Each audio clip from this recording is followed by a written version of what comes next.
Bangun bang, bangun bang. Tuh, nggak gua dorong tidur, ada apa sih? Bang, kebo kita bang. Ngapa kebo kita? Kebo kita beranak lagi. Norak lu, baru sebulan mas udah beranak lagi. Bang, kali ini anaknya manusia. Alah, yang bukan-bukan aja lu ah. Tidur aja bang, bangun. Iya, bener-bener gagal lu. Dengar gak sih gua ngomong? Dengar. Apaan? Lu masak daging kebo kan? Dibujak. Kebo kita beranak manusia. Hah? Beranak manusia? Di mana? Di mana?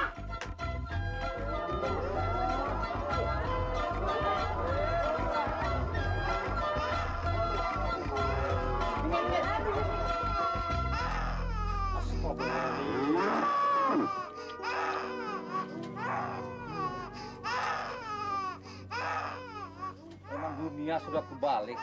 Kebo melahirkan manusia. Kok, ini kerjaan si Jamal. Hah? Kerjaan si Jamal? Iya, lu selalu nggak inget. Dia sama bininya sendiri, nggak ada puas-puasnya. Kerboy sendiri sikat. Buset. Oh. Ini memperkosa kebo no. Bukan begitu posa. Tahu nggak lo? Jamal ini ada suka-suka sama kebo. Tahu nggak lo? Hah? Ini selingkuhannya.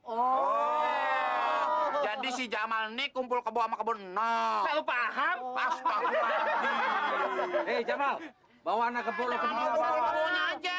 Sekali ngomong kok bisa aja dulu. Gua ngajar lu. Iya, bagus. Walang amat. Bantalnya rapiin. Oh, sayang. Makasih, Pak. Makasih kok. Abang jangan begitu. Tadi takut ngeliat muka abang. Serem lagi. Emang gua macan apa? Iya, jangan nih. Belum didapat sayang. Diapain yang capek?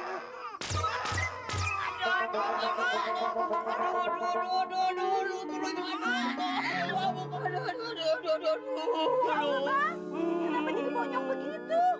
Ini orok. Pukulannya keras banget. Kayak pamen tinju Muhammad Ali. Bang, si bayi dikasarin kagak boleh lagi. Aduh, bayinya tuh coba ya lihat ya dibuka ya ada apaannya ini ya.